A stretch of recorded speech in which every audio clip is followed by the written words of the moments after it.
என்னன்னா சந்திரபாபு வந்து ஒரு தடவை ராதாகிருஷ்ணன் ஜனாதிபதியா இருக்கும்போது அவர் பார்க்க போயிருக்காரு. அவர் ரொம்ப இவருடைய பெரிய ரசிகர். ஒரு பாட்டு பாடுங்க அப்படிங்கிறார்.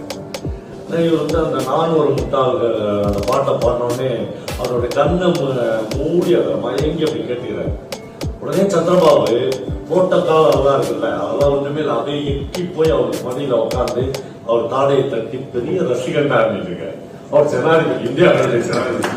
அந்த ஆர்ட் வந்து எந்த விஷயத்தை எந்த சமயத்திலையும் இந்த அன்பராஜுடைய நாடகத்துல ஒரு தூக்கு தண்டனை விதிக்கப்பட்ட ஒரு பையன் வந்து நடிக்கிறான். ஒரு பெரிய ஆக்டரா இருக்கான்.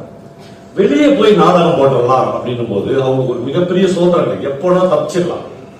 அப்போ ஒரு நாள் அன்பராஜ் வந்து அவர் கேட்கிறாரு, நம்ம ஷிமோகா மைசூர் இங்கெல்லாம் போய் நாடகம் போடுறல, தப்பிக்கிறதுக்கு நிறைய பழி இருக்குல்ல, நீ ஏன்டா தப்பிக்க மாட்டேன்